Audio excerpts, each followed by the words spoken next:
Aptas Ayurveda. Reach Ayurveda to each. Ayurgrama 2.0, a unique national level Ayurveda contest on behalf of Charaka Jayanti 2024 with the theme Charaka for Change. In collaboration with Vishwa Ayurved Parishad, organized by Aptas Ayurveda Trust, supported and guided by National Commission for Indian System of Medicine, Rashtriya Ayurveda Vidyapith, Morarji Desai National Institute of Yoga, sponsored by Ashtavaidyan Thaika Tumos, Vaidyaratnam Aushadashala Trishur, Kerala, Ayurveda Shramam Private Limited, Chennai, Tamil Nadu, Unit of Shri Hospitals Group, Shri Dhutapapeshwar Private Limited, Mumbai.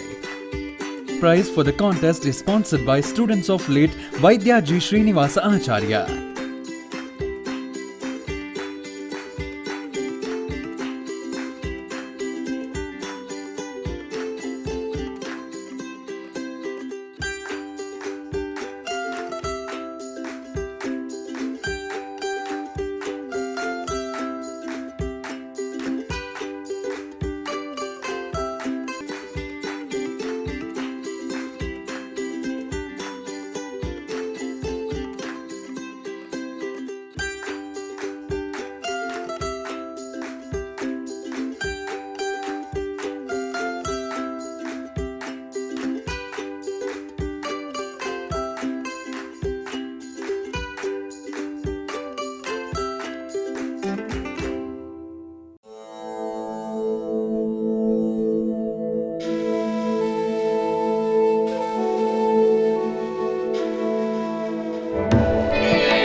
सुवर्ण समृद्ध च्यवनप्राश स्वामला, उत्तम दर्जे के आंवले औषधि वनस्पति, गाय का शुद्ध घी एवं शहद से निर्मित तथा स्वर्ण एवं रजत भस्म से समृद्ध च्यवनप्राश श्री धूतपापेश्वर का स्वामला, संपूर्ण स्वास्थ्य एवं उत्तम रोग प्रतिकार शक्ति के लिए सेहत का खजाना, 2 चम्मच रोजाना।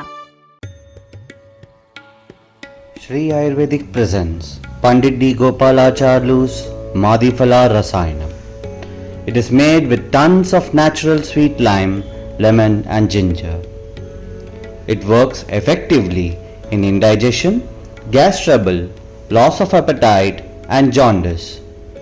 With Pandit D. Gopalacharlu's Madhifala Rasayanam, stay safe, stay healthy.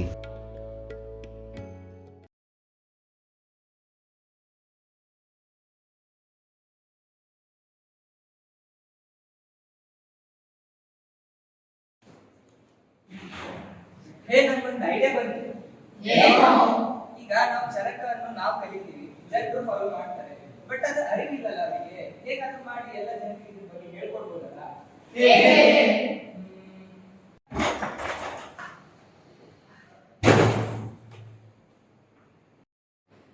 ಏನ್ ಗೊತ್ತಾ, ಆಪ್ತಾಸ್ ಅವರು ಆಯುರ್ಗ್ರಾಮ 2.0 ಬಿಟ್ಟಿದ್ದಾರೆ. Perfect.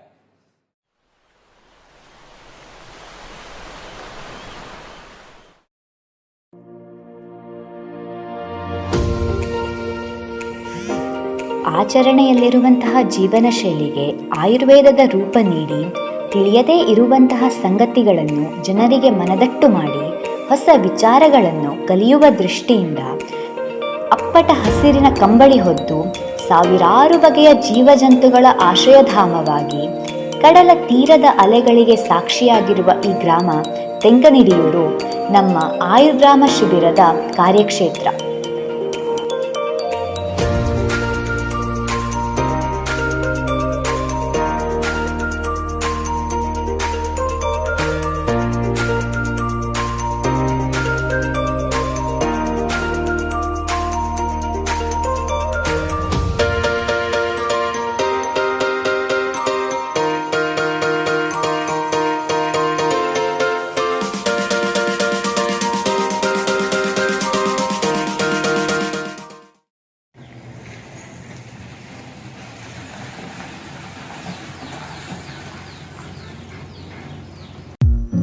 ಹಮ್ಮಿಕೊಂಡಂತಹ ಆಯುರ್ಗ್ರಾಮ ಶಿಬಿರ ಯಶಸ್ವಿಯಾಗಿ ನಡೆಯಲೆಂದು ಭಗವಂತನ ಸ್ಮರಣೆ ಮತ್ತು ಗೋಮಾತೆಯ ಸೇವೆಯೊಂದಿಗೆ ದಿನದ ಆರಂಭವಾಯಿತು.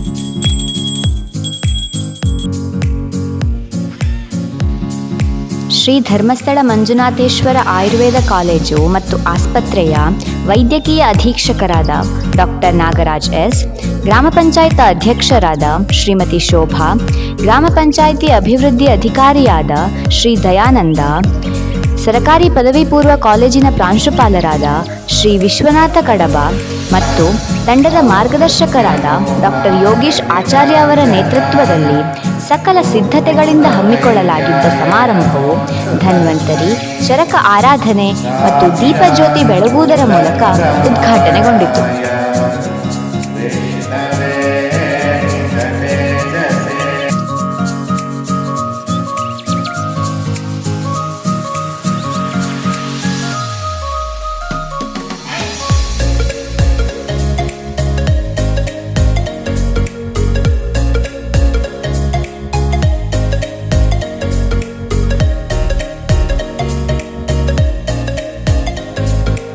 ನೆರೆದಿದ್ದ ಜನರಿಗೆ ದಿನಚರ್ಯಗಳಾದ ದಂತಧಾವನ, ಜಿಹ್ವಾ ನಿರ್ಲೇಖನ, ಅಂಜನ, ಅಭ್ಯಂಗ, ಸ್ನಾನ, ವ್ಯಾಯಾಮಗಳ ಬಗ್ಗೆ ಆಕರ್ಷಕ ರೀತಿಯಲ್ಲಿ ವಿವರಿಸಲಾಯಿತು. ವಿವಿಧ ಋತುಗಳ ಪರಿಚಯ ನೀಡಿ ವರ್ಷ ಋತುವಿನಲ್ಲಿ ಪಾಲಿಸುವಂತಹ ಯವ, ಗೋಧೂಮ, ಮಧುಯುಕ್ತ ಆಹಾರಗಳ ಸೇವನೆ, ಸ್ವಚ್ಛ ವಸ್ತ್ರಧಾರಣೆಯ ಕುರಿತು ವಿಶೇಷವಾಗಿ ಮಾರ್ಗದರ್ಶನ ನೀಡಿ ಋತು ಶೋಧನದ ಕುರಿತು ತಿಳಿಸಲಾಯಿತು.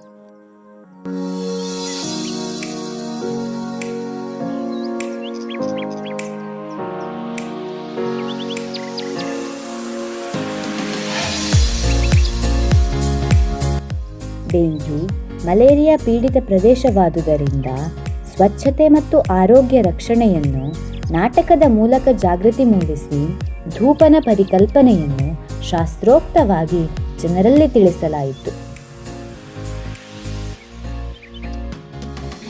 ಇಂದು ನಡೆಸಿದ ದಿನಚರ್ಯ ಮತ್ತು ಋತುಚರ್ಯಗಳ ಅವಧಿಯ ಕುರಿತು ನೆರೆದಿದ್ದ ಜನರಿಂದ ಪ್ರತಿಕ್ರಿಯೆಯನ್ನು ಪಡೆಯಲಾಯಿತು. ಊರಿನ ಹಿರಿಯ ನಾಟಿ ವೈದ್ಯರಾದ ರತಿ ಆಚಾರ್ಯವರನ್ನು ಭೇಟಿ ಮಾಡಿ ಅವರು ಕಾಮಲೆ, ಸರ್ಪಸುತ್ತಿಗೆ ನೀಡುತ್ತಿದ್ದ ಸರಳ ದ್ರವ್ಯಗಳಾದ ಸಪ್ತಪರ್ಣ, ಚಂದನ, ಕೇಪುಳ ದ್ರವ್ಯಗಳನ್ನು ದಾಖಲಿಸಿಕೊಂಡೆವು. ದೀರ್ಘಕಾಲದ ಯೋಜನೆಯಾಗಿ ಪ್ರಾಥಮಿಕ ಶಾಲಾ ವಿದ್ಯಾರ್ಥಿಗಳಿಗೆ ಶಿಬಿರದ ಕೊನೆಯವರೆಗೂ ಯೋಗಾಭ್ಯಾಸ ಹಮ್ಮಿಕೊಂಡು ಮೊದಲ ದಿನವಾದ ಇಂದು ಯೋಗಾಸನಗಳ ಕುರಿತು ಪರಿಚಯ ನೀಡಿ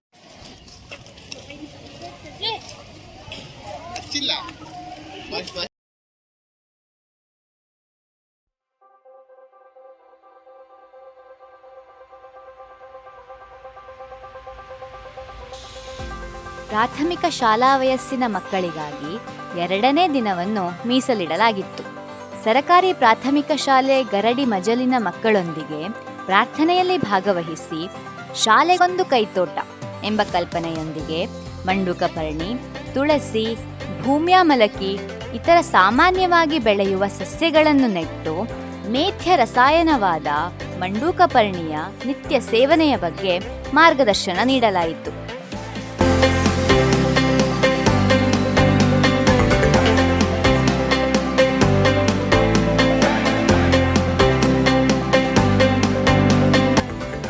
ಸ್ವಚ್ಛತಾ ಪರಿಪಾಲನೆಯ ದೃಷ್ಟಿಯಿಂದ ಕೈ ತೊಳೆಯುವ ಹಂತಗಳನ್ನು ನೃತ್ಯದ ಮೂಲಕ ತಿಳಿಸಿದ್ದರಿಂದ ಅವಧಿ ಮೋಜುಭರಿತವಾಗಿತ್ತು.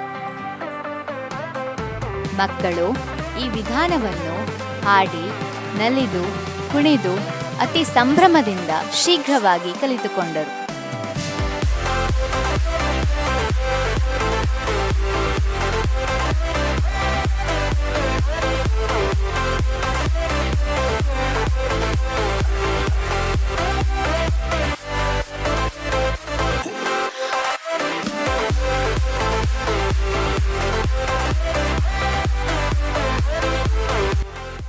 ಚರಕ ಸಂಹಿತೆಯ ವಿಮಾನ ಸ್ಥಾನದಲ್ಲಿ ವಿವರಿಸಿದಂತೆ ಆದರ್ಶ ಗುರು ಶಿಷ್ಯರ ಗುಣಗಳನ್ನು ನಾಟಕದ ಮೂಲಕ ವಿವರಿಸಿ ಅಧ್ಯಯನ, ಅಧ್ಯಾಪನ ವಿಷಯವನ್ನು ಎಲ್ಲರಿಗೆ ಮನದಟ್ಟು ಮಾಡಿಕೊಡಲಾಯಿತು.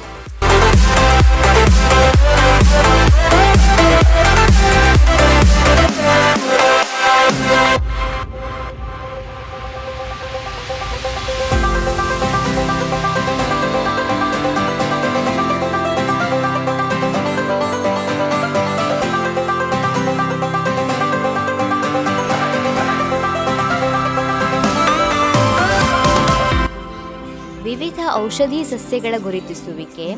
ಔಷಧಿ ಸಸ್ಯಗಳ ಚಿತ್ರಕಲಾ ಸ್ಪರ್ಧೆಯಲ್ಲಿ ನಿಂಬ, ಮಂಡುಕಪರ್ಣಿ, ಅಶ್ವತ್ಥ ಮೊದಲಾದ ಚಿತ್ರಗಳು ಮೂಡಿಬಂದಿದ್ದವು. ಅವಧಿಯ ಕೊನೆಯಲ್ಲಿ ಮಕ್ಕಳು ಸಾಮಾನ್ಯವಾಗಿ ಸಿಗಬಲ್ಲ ಔಷಧಿ ಸಸ್ಯಗಳನ್ನು ಗುರುತಿಸುವಲ್ಲಿ ಯಶಸ್ವಿಯಾದರು.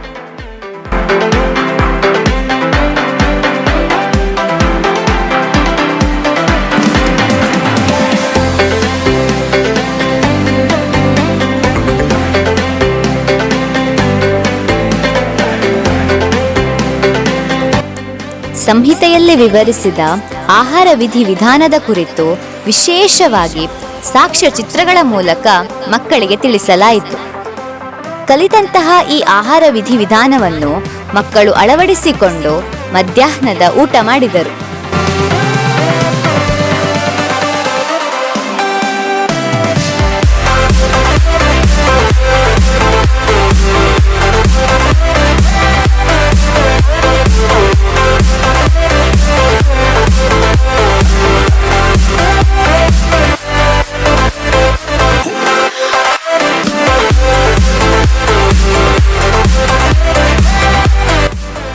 ಊಟದ ನಂತರ ಕ್ರೀಡಾನಕಗಳ ಬಗ್ಗೆ ಅರಿವು ಮೂಡಿಸುವುದರ ಸಲುವಾಗಿ ಮಣ್ಣಿನ ಮಾದರಿ ಸ್ಪರ್ಧೆಯನ್ನು ಏರ್ಪಡಿಸಿ ಮಣ್ಣಿನ ಪ್ರಾಮುಖ್ಯತೆ ಮತ್ತು ಕ್ರೀಡಾನಕಗಳ ಗುಣವನ್ನು ವಿವರಿಸಲಾಯಿತು.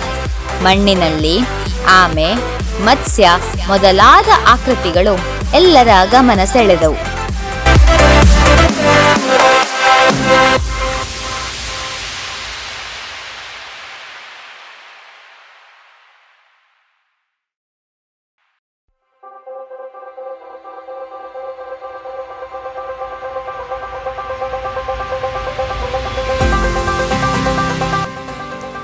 ಕಟ್ಟ ಕಡೆಯದಾಗಿ ವಿವಿಧ ಯೋಗಾಸನಗಳ ಅಭ್ಯಾಸದೊಂದಿಗೆ ಅಂದಿನ ದಿನದ ಕಾರ್ಯಕ್ರಮಗಳನ್ನು ಮಕ್ಕಳೊಂದಿಗೆ ಮಕ್ಕಳಾಗಿ ಅತಿ ಸಂತಸದಿಂದ ಮುಕ್ತಾಯಗೊಳಿಸಿದೆವು.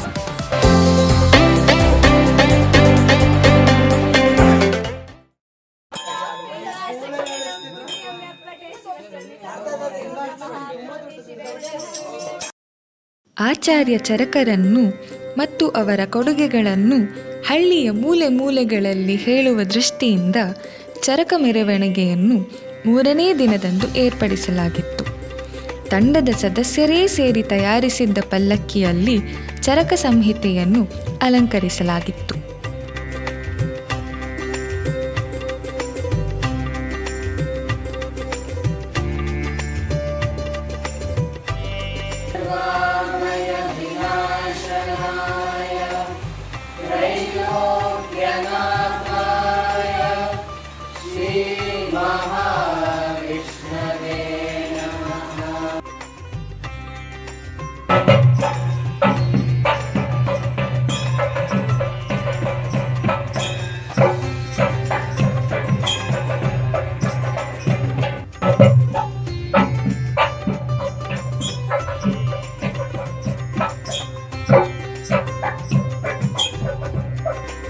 ತಾಳ, ಚಂಡೆಗಳನ್ನು ಒಳಗೊಂಡು ಕೊರಗಜ್ಜ ಸ್ವಾಮಿಯ ದೇವಾಲಯದಿಂದ ಹೊರಟಂತಹ ಮೆರವಣಿಗೆ ಮಳೆಯ ಆರ್ಭಟಕ್ಕೆ ಸಿಲುಕಿ ಅಡ್ಡಿಗೊಂಡರೂ ಅದೆಷ್ಟೋ ಜನ ತಮ್ಮ ಮನೆಯ ಅಂಗಳದಿಂದಲೇ ಮೆರವಣಿಗೆಯ ಸೊಬಗನ್ನು ಕಣ್ತುಂಬಿಕೊಂಡರು.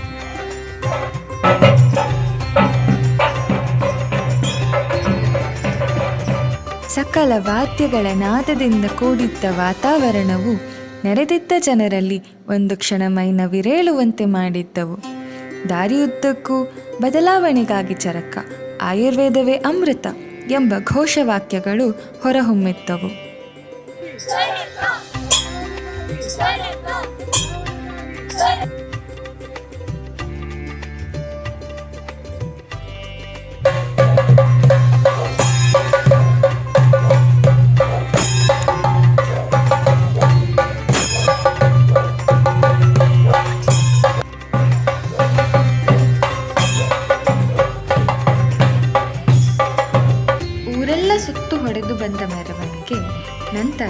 ಮಾರಿಯಮ್ಮ ದೇವಿಯ ಸನ್ನಿಧಿಯಲ್ಲಿ ಭಜನೆಯೊಂದಿಗೆ ಸಮಾಪ್ತಿಗೊಂಡಿತು.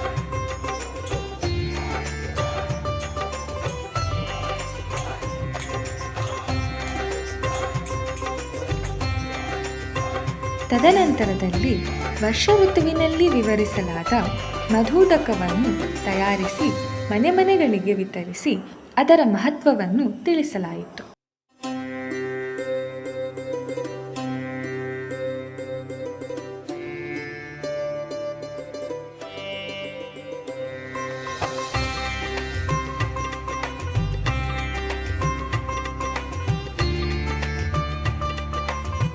ಅಂತೆಯೇ ತಂಡದ ಸದಸ್ಯರು ಸಿದ್ಧಪಡಿಸಿದ್ದ ಮುತ್ಕಯೂಷವನ್ನೂ ಸಹ ಮನೆ ಮನೆಗಳಿಗೆ ಹಂಚಲಾಯಿತು.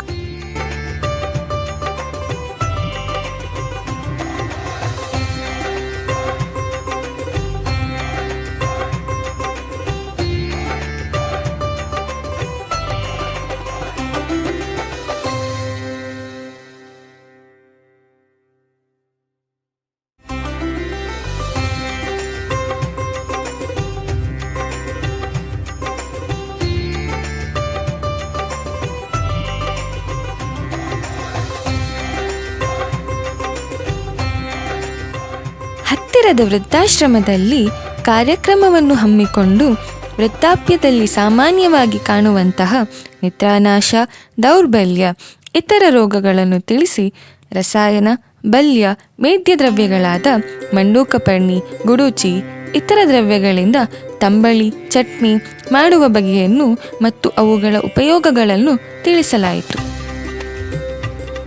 ಸರಳ ಪ್ರಾಣಾಯಾಮ ವಿಧಿಗಳನ್ನು ತಿಳಿಸುವುದರೊಂದಿಗೆ ಅವರ ಜೀವನದ ಅನುಭವಗಳನ್ನು ಕೇಳುವ ಮೂಲಕ ಅದೆಷ್ಟೋ ಜೀವನದ ಪಾಠವನ್ನು ಕಲಿತೆವು.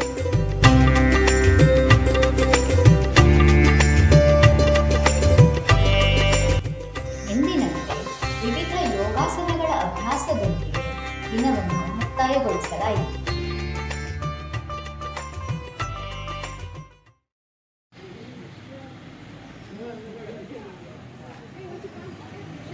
ಈ ಮೊದಲೇ ಗ್ರಾಮದಲ್ಲಿ ಉಚಿತ ವೈದ್ಯಕೀಯ ತಪಾಸಣೆಯ ಬಗ್ಗೆ ಮಾಹಿತಿ ನೀಡಿದಂತೆ ಜುಲೈ 14ರಂದು ಉಚಿತ ಆರೋಗ್ಯ ತಪಾಸಣೆ ಮತ್ತು ಔಷಧಿ ವಿತರಣೆಯನ್ನು ಜೆಸಿಐ ಇಂದ್ರಾಳಿ ಇವರ ನೇತೃತ್ವದಲ್ಲಿ ಮಾಡಲಾಯಿತು. ವೈದ್ಯರಾದ ಡಾಕ್ಟರ್ ಶೈಲೇಶ್ ಆಚಾರ್ಯ, ಡಾಕ್ಟರ್ ವಿಜಯ್ ನೆಗ್ಲೂರು, ಡಾಕ್ಟರ್ ಚಿತ್ರಾ ನೆಗ್ಲೂರು, ಡಾಕ್ಟರ್ ಯೋಗೀಶ ಆಚಾರ್ಯ, ಡಾಕ್ಟರ್ ಭೂಮಿಕಾರವರು ಪಾಲ್ಗೊಂಡಿದ್ದರು.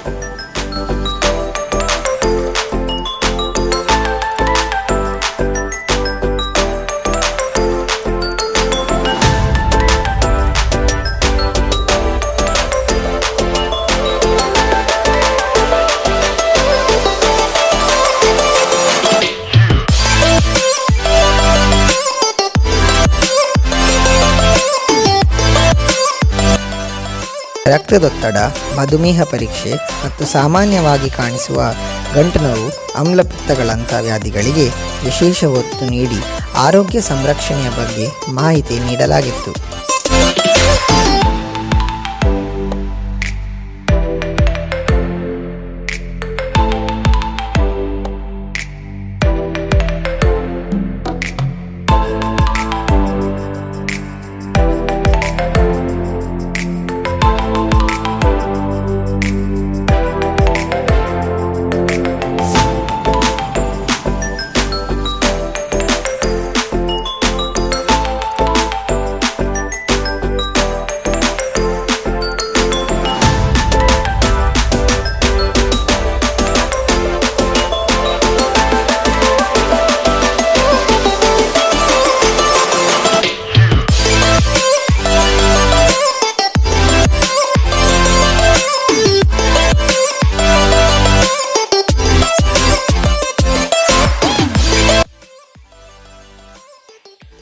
ಆಯುರ್ವೇದ ಶಾಸ್ತ್ರದ ಮೂಲ ಧ್ಯೇಯವಾದ ಸ್ವಸ್ಥಸ್ಯ ಸ್ವಾಸ್ಥ್ಯ ರಕ್ಷಣಂ ಆತುರಸ್ಯ ವಿಕಾರ ಪ್ರಶಮನಂ ಎಂಬ ವಾಕ್ಯದಂತೆ ಸ್ವಸ್ಥ ವ್ಯಕ್ತಿಗೆ ಆರೋಗ್ಯ ಸಂರಕ್ಷಣೆಯ ಕುರಿತು ತಿಳಿಸಿ ವ್ಯಾಧಿತನ ರೋಗ ನಿರ್ಮೂಲನೆಯಾಗಲು ಇಂದಿನ ಕಾರ್ಯಕ್ರಮಗಳು ಸಹಕಾರಿಯಾಗಿವೆ. ತದನಂತರ ಸ್ವಚ್ಛ ಗ್ರಾಮ ಎಂಬ ಉದ್ದೇಶದೊಂದಿಗೆ ಗ್ರಾಮದಲ್ಲಿ ಸ್ವಚ್ಛತಾ ಅಭಿಯಾನವನ್ನು ಹಮ್ಮಿಕೊಳ್ಳಲಾಯಿತು.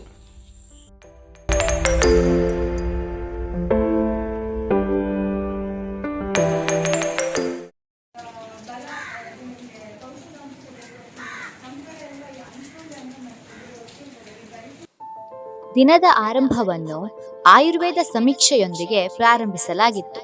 ಮನೆ ಮನೆಗಳಿಗೆ ಭೇಟಿ ನೀಡಿ ಜನರ ಜೀವನದಲ್ಲಿ ಆಯುರ್ವೇದ ಬಳಕೆಯ ಕುರಿತು ಮಾಹಿತಿ ಪಡೆದೆವು.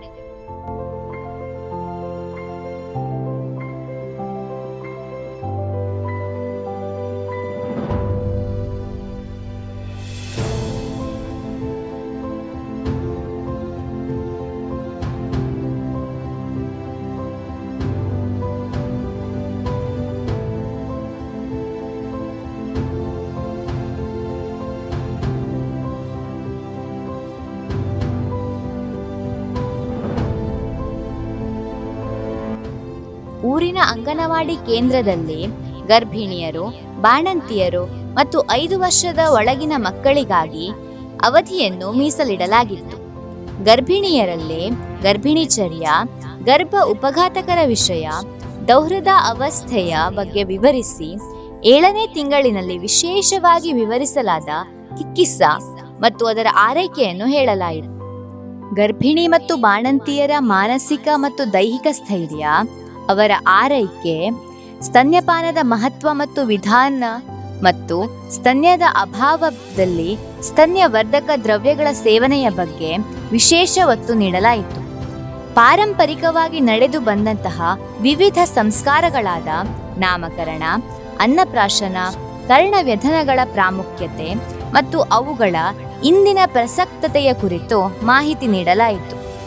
ಮಕ್ಕಳಿಗೆ ಲಾಭದಾಯಕವಾಗಿರುವ ಸ್ವರ್ಣಪ್ರಾಶನ, ಕ್ರಿಮಿಗ್ನ ಔಷಧಿ ಪ್ರಯೋಗ, ಷಡ್ರಸಯುಕ್ತ ಪೌಷ್ಟಿಕ ಆಹಾರದ ಮಹತ್ವ ಮತ್ತು ಬೆಳವಣಿಗೆಯ ಘಟ್ಟಗಳನ್ನು ವಿವರಿಸಿದೆವು. ವಿಮಾನ ಸ್ಥಾನದ, ಕ್ರೀಡನಕ ಮತ್ತು ಕ್ರೀಡಾಭೂಮಿಯ ಅಂಶವನ್ನು ಅಳವಡಿಸಿಕೊಂಡಿದ್ದರಿಂದ ಇಂದಿನ ಅವಧಿಯು ಹರ್ಷದಾಯಕವಾಗಿತ್ತು. ಅಂಗನವಾಡಿಯ ಶಿಕ್ಷಕಿಯನ್ನು ಸಂದರ್ಶಿಸಿ ಗ್ರಾಮದಲ್ಲಿನ ಗರ್ಭಿಣಿ, ಬಾಣಂತಿಯರ ಆರೋಗ್ಯ ಸ್ಥಾನಮಾನದ ಕುರಿತು ಮಾಹಿತಿ ತೆಗೆದುಕೊಂಡೆವು.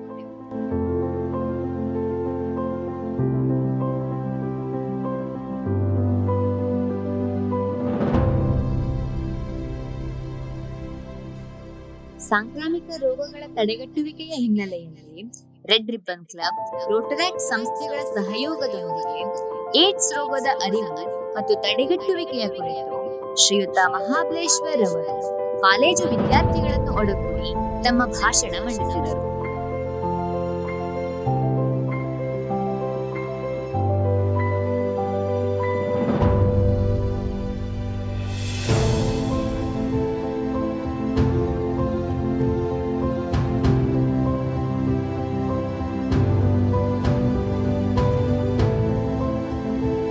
ವಿದ್ಯಾರ್ಥಿಗಳನ್ನೊಳಗೊಂಡ ಜಾಥಾ ಬೀದಿ ಬೀದಿಗಳಲ್ಲಿ ರೋಗ ತಡೆಗಟ್ಟುವಿಕೆಯ ಬಗ್ಗೆ ವಿವಿಧ ಘೋಷಣೆಗಳನ್ನು ಹೇಳುತ್ತಾ ಸಾಗಿತು.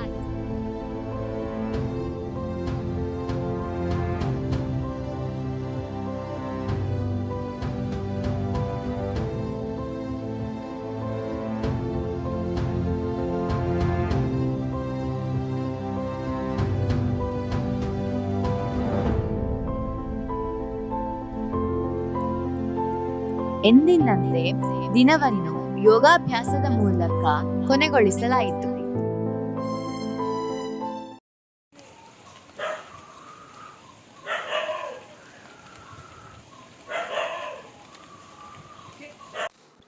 ಅತಿ ಮಳೆಯ ನಿಮಿತ್ತ ಉಡುಪಿ ಜಿಲ್ಲೆಯ ಶಾಲಾ ಕಾಲೇಜುಗಳಿಗೆ ರಜೆ ಘೋಷಿಸಲಾದ್ದರಿಂದ ವೇಳಾಪಟ್ಟಿಯಲ್ಲಿ ಕೊಂಚ ಬದಲಾವಣೆಯಾಗಿತ್ತು. ಊರಿನ ಗದ್ದೆಗೆ ತೆರಳಿ ಭತ್ತ ನಾಟಿ ಮಾಡಿ ವಿವಿಧ ರೀತಿಯ ಭತ್ತ ಮತ್ತು ಅವುಗಳ ಆರೈಕೆ, ಬೆಳೆಯುವ ವಿಧಾನ ಮತ್ತು ಕಟಾವಿನ ಕುರಿತು ರೈತರಿಂದ ಮಾಹಿತಿ ಪಡೆದೆವು.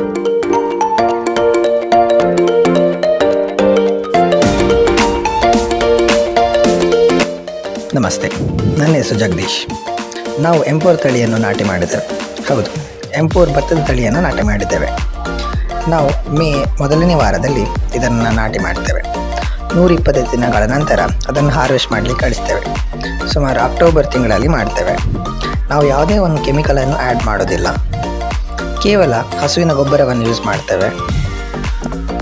ವೋಕಲ್ ಫಾರ್ ಲೋಕಲ್, ಸ್ಥಳೀಯ ದ್ರವ್ಯಗಳಿಗಾಗಿ ಧ್ವನಿ ಎಂಬ ಉದ್ದೇಶದೊಂದಿಗೆ ಉಡುಪಿ ಜಿಲ್ಲೆಯಲ್ಲಿ ಸಾಮಾನ್ಯವಾಗಿ ಕಾಣಸಿಗುವಂತಹ ಮಡಿವಾಳ ಸೊಪ್ಪಿನ ಗಿಡವನ್ನು ಊರಿನಲ್ಲಿ ಹಂಚಿ ಅದರ ಔಷಧೀಯ ಗುಣಗಳನ್ನು ತಿಳಿಸಿ ಗಿಡವನ್ನು ಬೆಳೆಸಲು ಉತ್ತೇಜಿಸಲಾಯಿತು. ಈ ಹಿನ್ನೆಲೆಯಲ್ಲಿ ಸ್ಥಳೀಯ ಸಸ್ಯಗಳ ಪುನರುತ್ಥಾನಕ್ಕೆ ಜನರನ್ನು ಪ್ರೇರೇಪಿಸಿದೆವು. ಶಾಲೆಯಲ್ಲಿ ಆಯೋಜಿಸಿದ್ದ ಚರ್ಚಾಕೂಟ ಸ್ಪರ್ಧೆಯನ್ನು ಸ್ವಲ್ಪ ಬದಲಾವಣೆಯೊಂದಿಗೆ ಊರಿನ ಮಕ್ಕಳನ್ನು ಸೇರಿಸಿ ನಡೆಸಲಾಯಿತು. ಆಧುನಿಕತೆಯೇ ಮಾನವನ ವಿಧ್ವಂಸಕ್ಕೆ ಕಾರಣ, ಹೌದು ಅಥವಾ ಇಲ್ಲ ಎಂಬ ವಿಷಯವನ್ನಿಟ್ಟು ಚರಕ ವಿಮಾನ ಸ್ಥಾನದ ಉಲ್ಲೇಖನದಂತೆ ಪ್ರತಿಜ್ಞಾ ಸ್ಥಾಪನೆ, ವಾಕ್ಯದೋಷ, ಅತೀತ ಕಾಲ, ಜಲ್ಪ, ವಿತಂಡಗಳಂತಹ ವಾದ ಮಾರ್ಗಗಳ ಬಗ್ಗೆ ತಿಳಿಸಿ, ಅಂತೆಯೇ ತ್ರಾಟಕ ವಿಧಾನವನ್ನು ವಿದ್ಯಾರ್ಥಿಗಳಿಗೆ ಹೇಳಿಕೊಟ್ಟು ಅದರ ಉಪಯೋಗವನ್ನು ಸರಿಯಾಗಿ ವಿವರಿಸಲಾಯಿತು.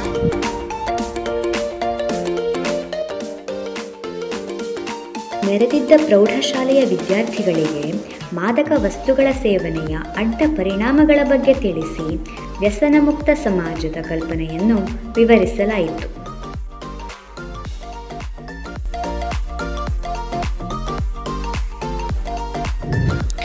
ನಮಸ್ತೆ, ನಾನು ದಯಾನಂದ್ ಅಂತ. ಮೀನು ಹಿಡಿಯಲು ಪ್ರಾರಂಭಿಸಿ ನಾನೊಂದು 20 ವರ್ಷ ಆಗಿದೆ. ನಾವು ಸಾಮಾನ್ಯವಾಗಿ ಬಂಗುಡೆ ಮತ್ತು ಬೂತಾಯಿ ಈ ಥರದ ಮೀನುಗಳೆಲ್ಲ ತರ್ತೇವೆ. ಕೆಲವೊಮ್ಮೆ ಅಡಿಯಲ್ಲಿ ಹೋಗಲು ಸಿಕ್ಕಾಗ ಏಟಿ, ಬೋಂಡಾಸ್, ರಾಣಿ ಇತ್ಯಾದಿ ತರುತ್ತೇವೆ. ಮತ್ತು ವರ್ಷದಲ್ಲಿ 3 ತಿಂಗಳು ನಮಗೆ ಅಲ್ಲಿ ನಿಷೇಧವಿರುತ್ತದೆ. ಅದು ಜುಲೈ, ಆಗಸ್ಟ್, ಸೆಪ್ಟೆಂಬರ್ ತಿಂಗಳುಗಳಲ್ಲಿ. ಹಾಗೆ ಈ ತಿಮಿಂಗಳು ವಾಂತಿ ಸುಮಾರು ಔಷಧಿ ತಯಾರಣೆಗೆ ಹೋಗುತ್ತವೆ. ಆದರೆ ಅದನ್ನು ತೆಗೆದುಕೊಳ್ಳೋಕ್ಕೆ ವಿಶೇಷ ಅಪ್ಪಣೆ ಬೇಕಾಗುತ್ತದೆ. ಮತ್ತು ಈ ಕಾಡ್ ಲಿವರ್ ಆಯಿಲ್ ಎಲ್ಲ ಬೂತಾಯಿ ಮೀನುಗಳಿಂದ ತಯಾರಿಸ್ತೇವೆ. ಮತ್ತು ಈ ಮೀನಿನ ರೆಕ್ಕೆ, ಕಿವಿ ಇವೆಲ್ಲ ಶಸ್ತ್ರಚಿಕಿತ್ಸೆಗೆ ಬೇಕಾದ ಸೂಜಿ, ದಾರ ಇತ್ಯಾದಿ ತಯಾರಿಕೆಗೆ ಹೋಗುತ್ತವೆ. ನಾಯಿ ತಟ್ಟೆ ಎಂಬ ಮೀನು ವಿಶೇಷವಾಗಿ ಗರ್ಭಿಣಿಯವರಿಗೆ ಕೊಡುತ್ತೇವೆ. ಹೀಗೆ ನಾವು ಈ ಮೀನುಗಳೆಲ್ಲ ಹಿಡಿಯೋಕ್ಕೆ ಹೋದಾಗ 14 ದಿನ ನಮ್ಮ ಹಡಗಲ್ಲೇ ಇರ್ತೇವೆ. ಅದರ ಬೇಕಾದ ಎಲ್ಲ ಸಾಮಗ್ರಿಗಳನ್ನು ಒಂದೇ ಸತಿ ನಾವು ತಗೊಂಡು ಹೋಗಿ ಮೀನು ಹಿಡ್ಕೊಂಡು ಬರ್ತೀವಿ. ಹೊಸ ವಿಷಯಗಳನ್ನು ಕಲಿಯುವ ಕುತೂಹಲದಿಂದ ಜಾನುವಾರು ಪಾಲನೆ, ಹಾಲು ಕರೆಯುವ, ಮೊಸರು, ಬೆಣ್ಣೆ, ತುಪ್ಪ ಮಾಡುವ ವಿಧಾನವನ್ನು ಕೇಳಿ ತಿಳಿದುಕೊಂಡು ಕ್ಷೀರವರ್ಗದ ದ್ರವ್ಯಗಳ ಲಾಭ, ಸೂಚನೆಗಳನ್ನು ಅರ್ಥೈಸಿಕೊಂಡೆವು.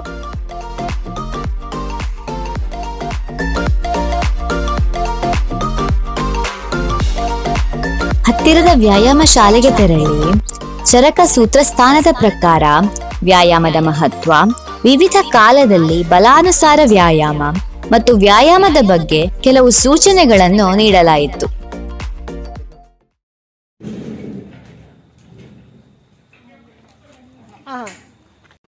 ಶಿಬಿರದ ಕೊನೆಯ ದಿನದಂದು ಮಳೆ ನೀರು ಕೊಯ್ಲಿಗಾಗಿ ಅಂತರಿಕ್ಷ ಜಲವನ್ನು ಸಂಗ್ರಹಿಸಿ ಮಡಿಕೆಯಲ್ಲಿ ಶೇಖರಿಸಲಾಯಿತು.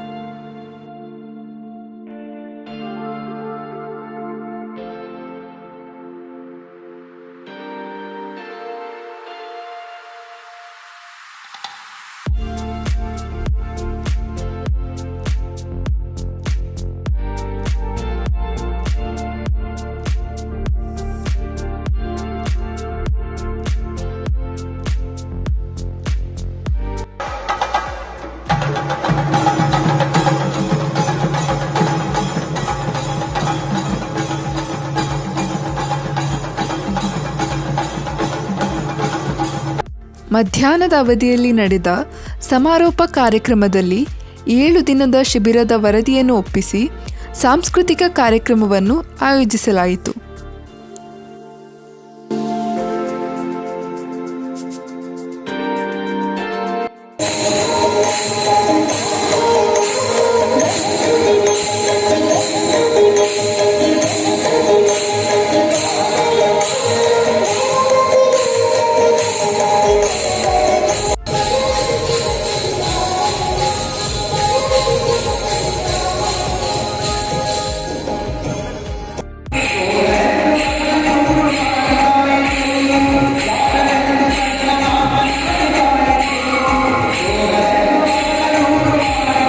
ಶ್ರೀದೇವಿ ಭೂದೇವಿ ಶ್ರೀ ವಿಷ್ಣುಮೂರ್ತಿ ತಂಡದಿಂದ ಕುಣಿತ ಭಜನೆ, ಶ್ರೀ ಮಾರುತಾತ್ಮಜ ತಂಡದಿಂದ ಚಂಡೆ ವಾದನ, ಆಯುರ್ಗ್ರಾಮದ ತಂಡದ ಸದಸ್ಯರಿಂದ ಗಾಯನ ಮತ್ತು ಸ್ಥಳೀಯರಿಂದ ವಿವಿಧ ಸಾಂಸ್ಕೃತಿಕ ಕಾರ್ಯಕ್ರಮಗಳು ಎಲ್ಲರ ಮನಸೆಳೆದವು.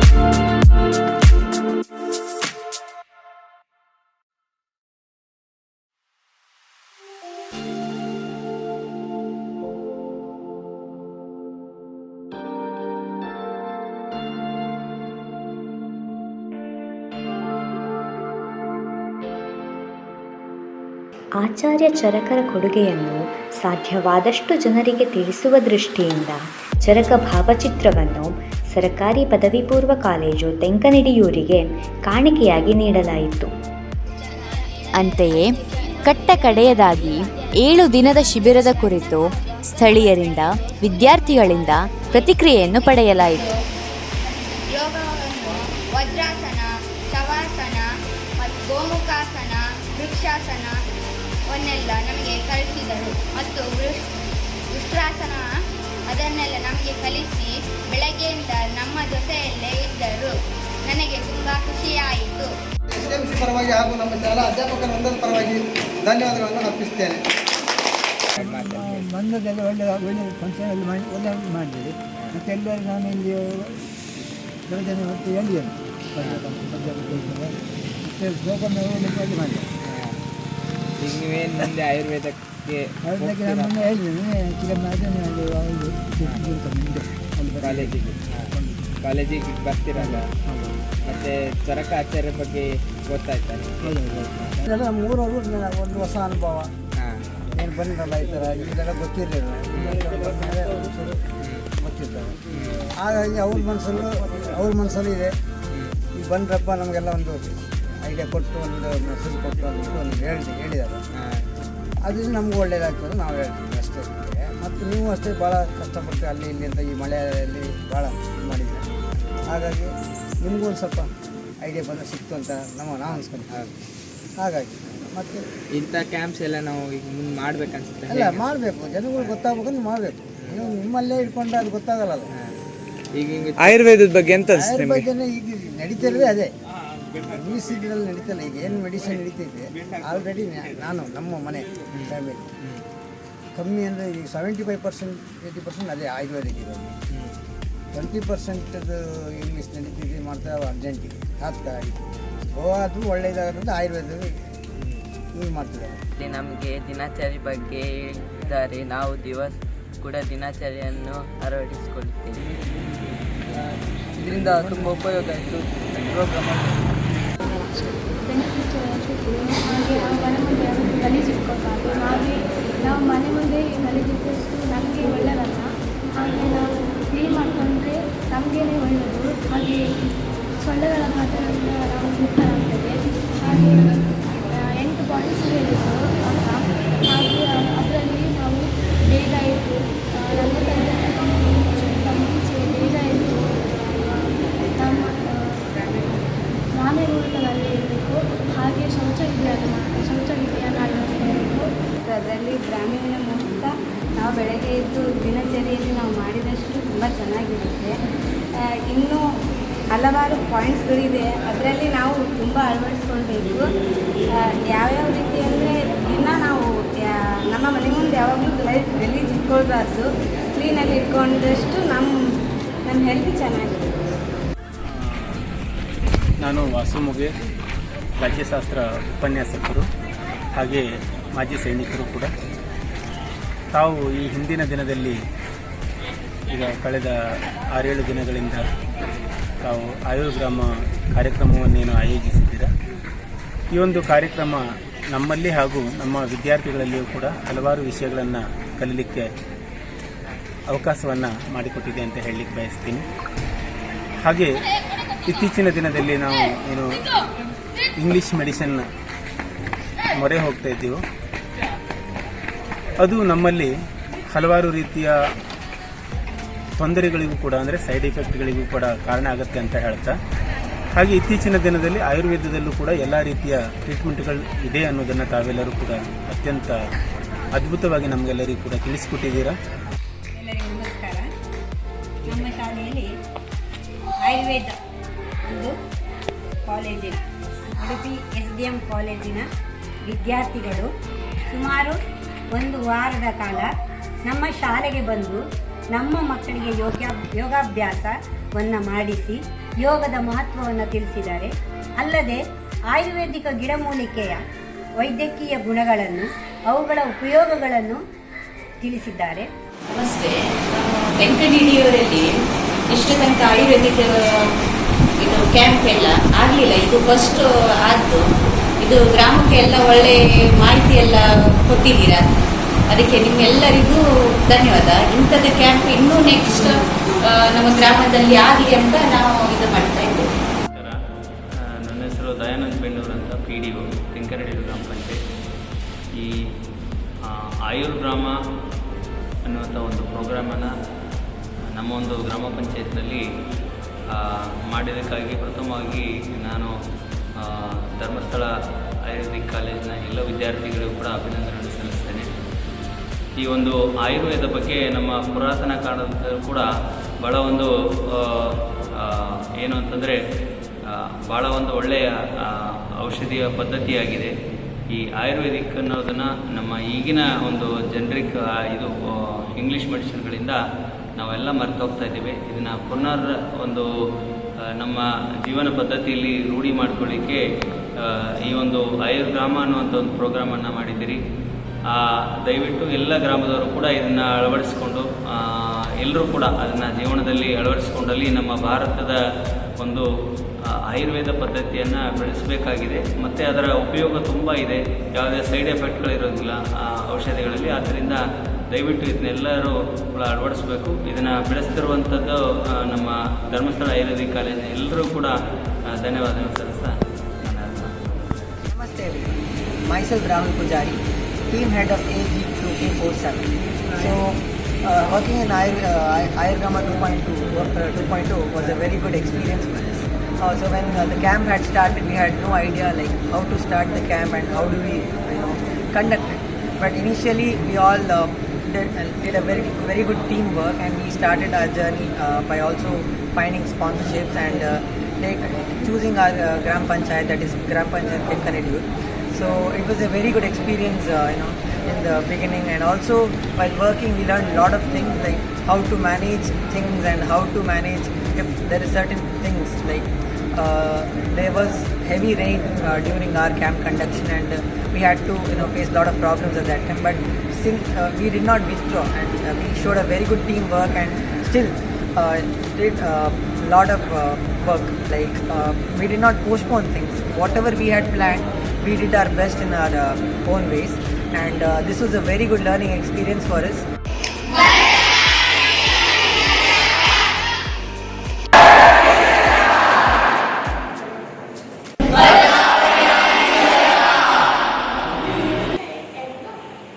Yes, finally I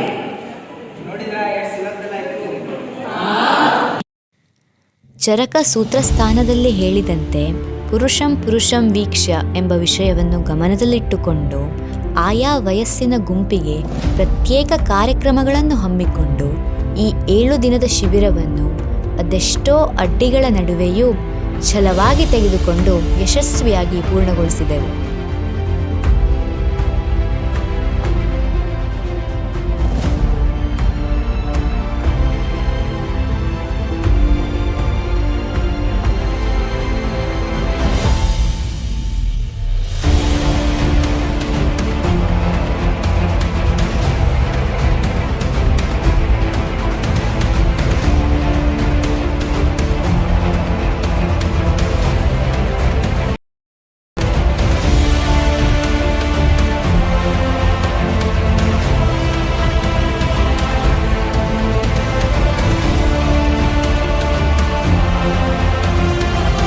Ayurgrama 2.0, Ayurgrama Ayur Bharata.